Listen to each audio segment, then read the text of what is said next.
What's going on? What's up?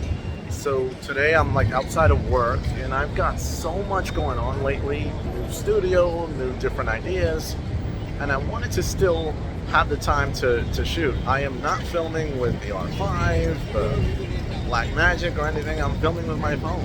And I'm gonna test today to see how easy it would be to actually not only film with my phone, but edit with my phone, design a thumbnail with my phone, and upload with my phone. So everything you're seeing here will be strictly remote based because I probably won't have my editing machine for a little bit as I relocate the studio. However, what's going on? If you like camera stuff, I like to talk about cameras specifically for video, consider subscribing. Today I'm talking about Canon's recent firmware update for several cameras, including the R5 Mark II and the original R5. Now, those cameras are a couple of cameras that I have, and they did a kind of security update. That's one of the major features that was introduced with the camera. Now, having security, they specifically released a video that said, like, this isn't for, like, stealing a camera, so don't think it's that.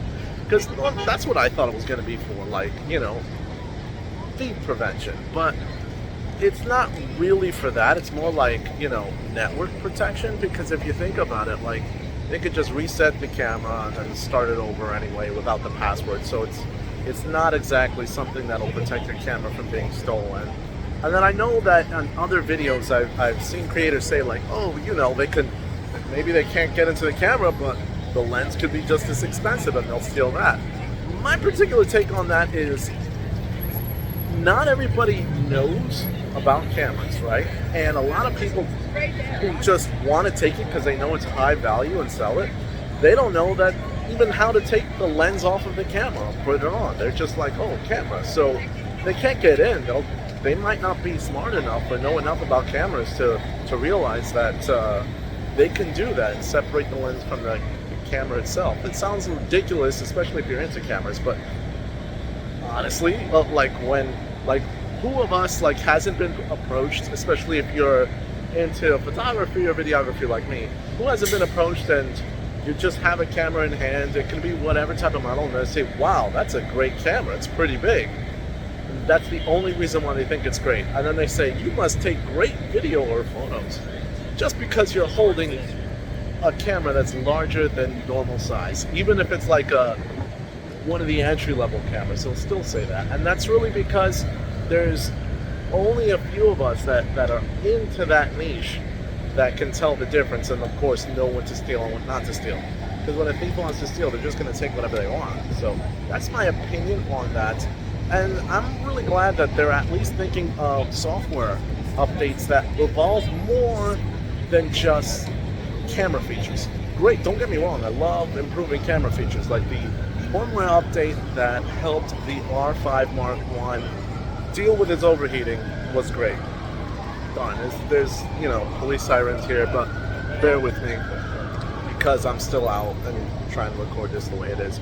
However, those updates that they do have, like I said, been mostly camera related, but to get updates that have to do with network things, like potentially dealing with faster Wi-Fi connection to upload your photos, whether to external systems or to your phone, that would be amazing.